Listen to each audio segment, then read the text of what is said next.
Hello student, welcome to Biosphere. Dive into the science of life. I am your biology educator Jitu sir. आज हम लोग cover करने वाले हैं NCERT chapter number 18 excretory product and their elimination chapter का एक subtopic that is different nitrogenous waste. ठीक है, so let's deep dive into the topic. अभी कॉमन नाइट्रोजनस वेस्ट. ठीक है, अगर हम लोग हमारे आसपास देखें तो जो कॉमन नाइट्रोजनस वेस्ट है वो मेनली 3 टाइप का होता है. ठीक है, वो कौन कौन सा है? वो है एमोनिया जो सबसे टॉक्सिक है, उसके बाद है यूरिया, देन लास्ट में है यूरिक एसिड. ठीक है, सो ये तीनों जो नाइट्रोजनस वेस्ट है, डिफरेंट एनिमल इसको अपना नाइट्रोजनस वेस्ट के रूप में इसको निकलता है. ठीक है, अभी क्या हुआ है, जो ammonia, urea and uric acid जो है वो उसका बनने का तरीका सबका अलग है. ठीक है, उन लोगों का टॉक्सिसिटी भी अलग अलग है and the animal produce this type of toxic वो भी डिफरेंट है. ठीक है, मतलब जो यूरिया बनाएगा वो यूरिक एसिड नहीं प्रोड्यूस करेगा, वैसे जो यूरिक एसिड प्रोड्यूस करेगा वो एमोनिया नहीं प्रोड्यूस करेगा. ठीक है, तो हम लोग इसके एक एक के बारे में जानेंगे अभी. तो फर्स्ट हो रहा है हम लोगों का एमोनिया. ठीक है, अगर एमोनिया देखें वो कैसे बनता है, ये हम लोगों का टॉक्सिक बाई प्रोडक्ट है. ठीक है, सबसे टॉक्सिक है यही. ठीक है, टॉक्सिक बाई प्रोडक्ट कैसे बनता है? ड्यू टू ब्रेकडाउन ऑफ, कैसे, किसका breakdown? Breakdown of macromolecule such as protein और न्यूक्लिक एसिड. समझे? तो ammonia is the toxic by product of macromolecule such as protein and nucleic acid.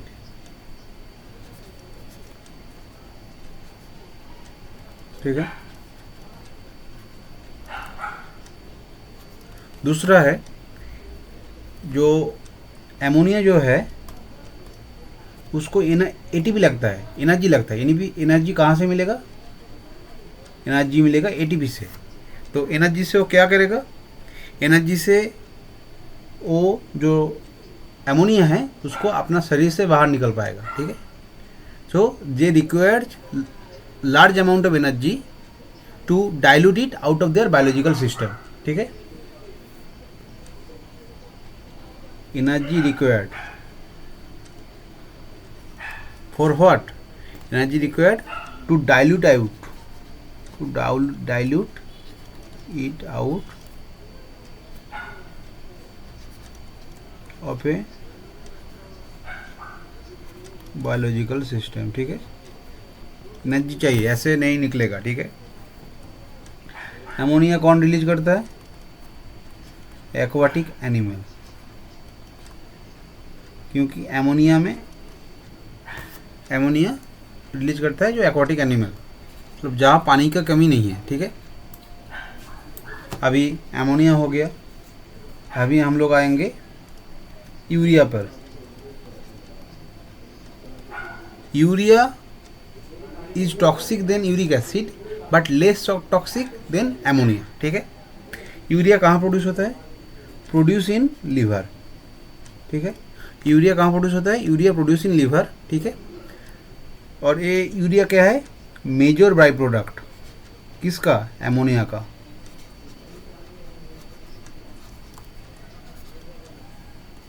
ठीक है, ये समझ में आया? फिर जो यूरिया है, मैं जो ही बोला हूँ, जो इट इज नॉन टॉक्सिक और लेस टॉक्सिक. ठीक है, अभी जो यूरिया है वो कैसे कन्वर्ट होता है? एमोनिया से. ठीक है, तो the process by which ammonia convert into urea that is called urea cycle. ठीक है, तो यूरिया साइकिल के माध्यम से एमोनिया यूरिया में कन्वर्ट होता है. ठीक है, और लास्ट में क्या है, अगर ज़्यादा यूरिया रहेगा, ठीक है, अगर ज़्यादा यूरिया रहेगा, यूरिया का लेवल अगर बढ़ जाएगा तो उससे किडनी फेलियर का चांस बढ़ जाता है। अगर यूरिया ज़्यादा बढ़ जाएगा शरीर में तो किडनी फेलियर का चांस बढ़ जाएगा। ठीक है, समझ में आया?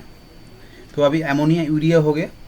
अभी हम लोग का लास्ट जो बाकी है ये यूरिक एसिड है। ठीक है, इसमें पानी का मात्रा सबसे कम रहता है। ठीक है,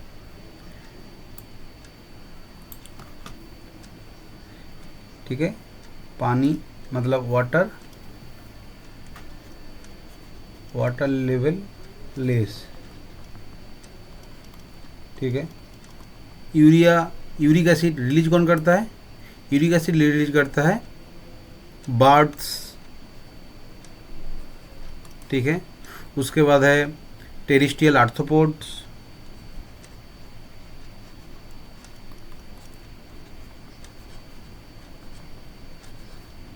ठीक है, उसके बाद होगा रेप्टाइल।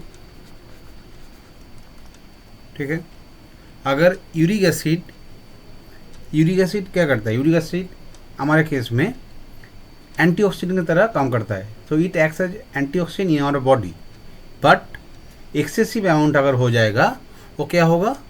वो हम लोग का जो जॉइंट है वहाँ पे क्रिस्टल फॉर्म कर देगा, और अगर क्रिस्टल फॉर्म कर देगा उसको हम लोग क्या बोलेंगे? गाउट। ठीक है, गाउट हो सकता है। ठीक है, इतने तक समझ में आया? तो एमोनिया जो है, लास्ट में समराइज कर दे रहा हूँ। एमोनिया जो है ये कौन रिलीज कर रहा है? हम लोगों का एक्वाटिक एनिमल। ठीक है, क्यों? क्योंकि पानी के अंदर है तो, और एमोनिया भी हाईली सॉल्युबल है। ठीक है, लेकिन टेरेस्ट्रियल जो एनिमल है वो क्या करता है? वो एमोनिया को यूरिया और यूरिक एसिड में कन्वर्ट करके अपने शरीर से बाहर निकलता है, ताकि उसका शरीर में पानी रह जाए, ज़्यादा पानी बह ना जाए। ठीक है, अभी समझ में आया? तो अभी हम लोग एमोनिया को लेके पढ़ेंगे। So ammonia it is most toxic, सबसे टॉक्सिक है। ठीक है, जितना भी नाइट्रोजनस वेस्ट है। ठीक है, और रिक्वायर्स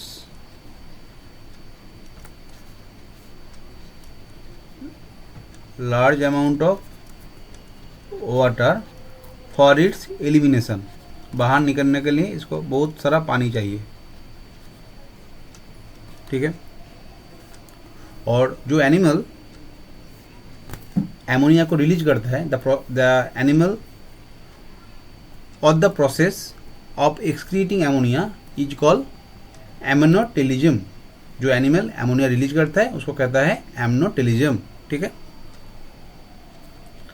और तो कुछ एमनोटेलिज्म का एग्जांपल क्या क्या है? जैसे हम लोगों का हो जाएगा बोनी फिशेस मतलब जो फिश के शरीर में बोन्स है। ठीक है, बोनी फिशेस।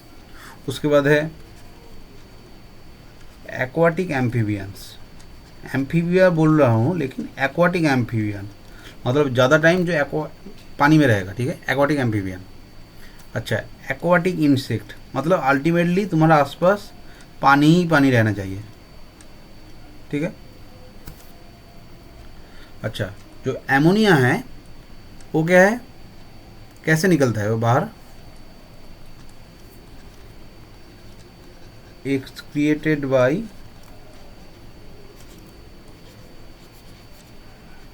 डिफ्यूजन। ठीक है, डिफ्यूजन के हेल्प से बाहर निकलता है। ठीक है, अब ये डिफ्यूजन होगा कहाँ से होगा?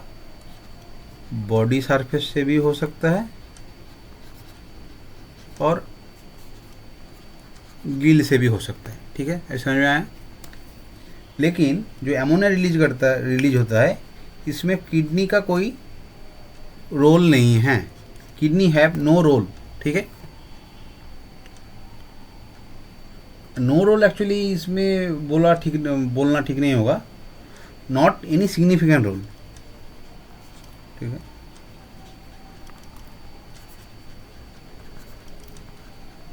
अच्छा, अभी हम लोगों का एमोनिया हो गया।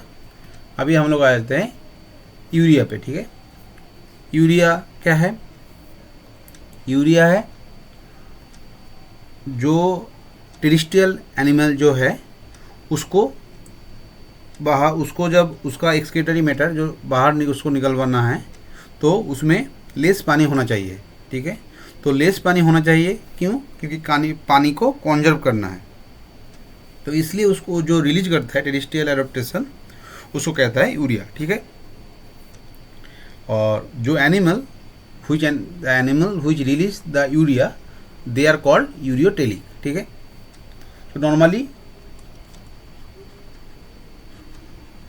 टेरेस्ट्रियल जो एडाप्टेशन होता है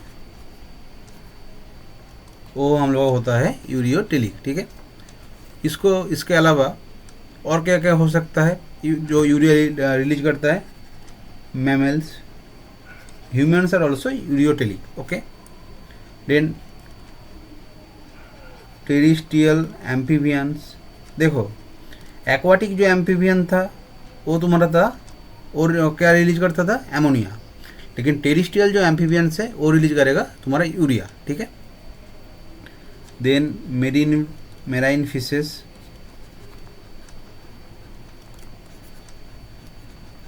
क्या रिलीज करता है? यूरिया, ठीक है।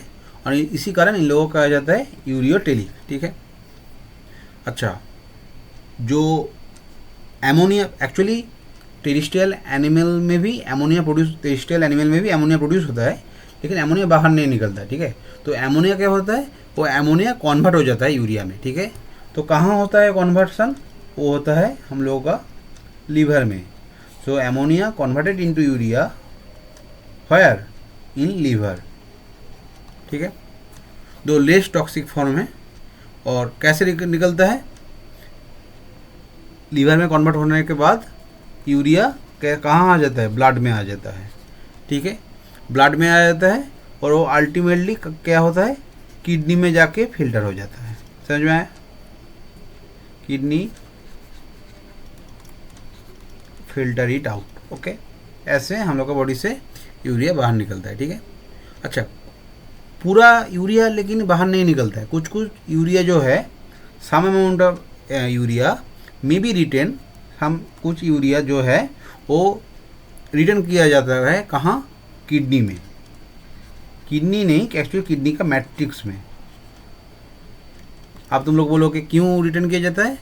क्योंकि टू मेंटेन द डिजायर ओस्मोलरिटी, ठीक है। क्योंकि अगर पूरा जो ओस्मोलरिटी है वो मेंटेन नहीं होगा अगर पूरा यूरिया हम लोग का शरीर से बाहर निकल जाए, ठीक है। तो to maintain desire osmolarity, some amount of urea is retain in our kidney. तो टू मेंटेन ओस्मोलरिटी, समझ में आया? तो एमोनिया हो गया, यूरिया हो गया। अभी लास्ट में क्या है? यूरिकोटेलिक। अच्छा, यूरिकोटेलिक क्या है? जो एनिमल यूरिक एसिड रिलीज करता है अपना एक्सक्रीटरी प्रोडक्ट के रूप में, that is uricotelic. The animal who is release the uric acid at their excretory product, they are called uricotelic. Example क्या है? जैसे तुम्हारा है रेप्टाइल है, ठीक है। उसके बाद आ जाएगा तुम्हारा बर्ड, उसके बाद लैंड स्नेल, उसके बाद इंसेक्ट, एक्वाटिक इंसेक्ट लेकिन एमोनिया होगा, ठीक है। अच्छा, इन लोगों जो यूरिकोटेलिक जो यूरिक एसिड जो रिलीज करता है वो कैसे होता है? वो uric acid in the form of pellet. जो यूरिक एसिड है वो निकलता है in the form of pellet और पेस्ट, ठीक है। इससे क्या होता है? मिनिमम लॉस ऑफ वाटर, कम से कम पानी बाहर निकलता है। क्योंकि उन लोगों को तो पानी कॉन्जर्व करना है। उन लोग जहाँ हैं हो सकता है वहाँ पे पानी कम है, तो उन लोगों को पानी कॉन्जर्व करना है।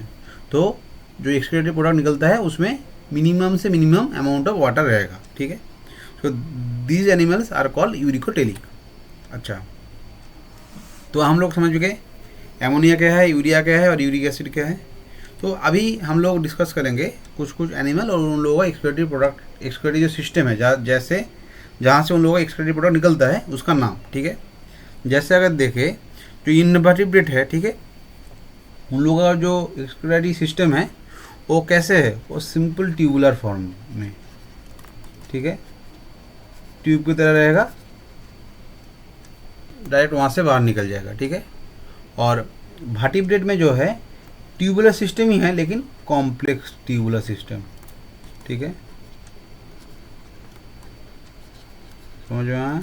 अच्छा, प्रोटोनेप्रिडिया, ठीक है, प्रोटोनेप्रिडिया इसको कहा जाता है, इसको फ्लेम सेल भी कहा जाता है, ठीक है। एक किन लोगों का एक्सक्रीटरी सिस्टम है, ये जैसे है हम लोगों का प्लेटियल मेंथिस,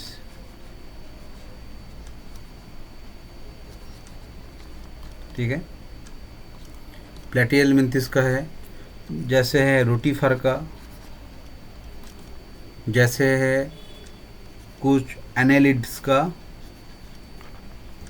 एंड लास्ट में एम्फियक्सस। एम्फियक्सस क्या है, एक सेफेलोकॉर्डेट है, ठीक है, एम्फियक्सस, देखो एम्फियक्सस का फोटो भी मैं दिया हूँ, ठीक है। प्रोटोनेप्रिडिया का काम क्या है, so they are primarily concern with maintain ionic and fluid volume, ठीक है, मतलब अगर छोटे में बोले टू ओस्मो रेगुलेशन, ठीक है, समझ में आया।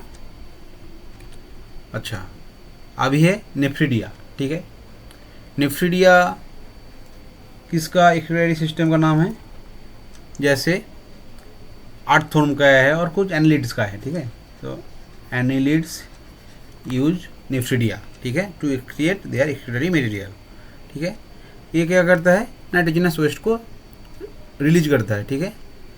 तो अल्टीमेटली वही नाइट्रोजनस वेस्ट अगर रिलीज होगा तो क्या होगा, हमारा बॉडी में एक आयनिक बैलेंस मेंटेन होगा, ठीक है। अच्छा, मालफिजियन ट्यूबुल किसका है, मालफिजियन ट्यूबुल एक्सक्रीटरी स्ट्रक्चर है किसका, मेनली इंसेक्ट का, जैसे कॉकरोच, ठीक है, ये भी हम लोगों का नाइट्रोजन वेस्ट और ओस्मो रेगुलेशन में हेल्प करता है, ठीक है। अच्छा, देन आ रहा है एंटेनियल ग्लैंड। एंटेनियल जो ग्लैंड है ये है एक्सक्रीटरी सिस्टम किसका, कास्टिसिया का, कास्टिसियन लाइक फ्रॉन्स, तो crustaceans use the antennal glands, ठीक है।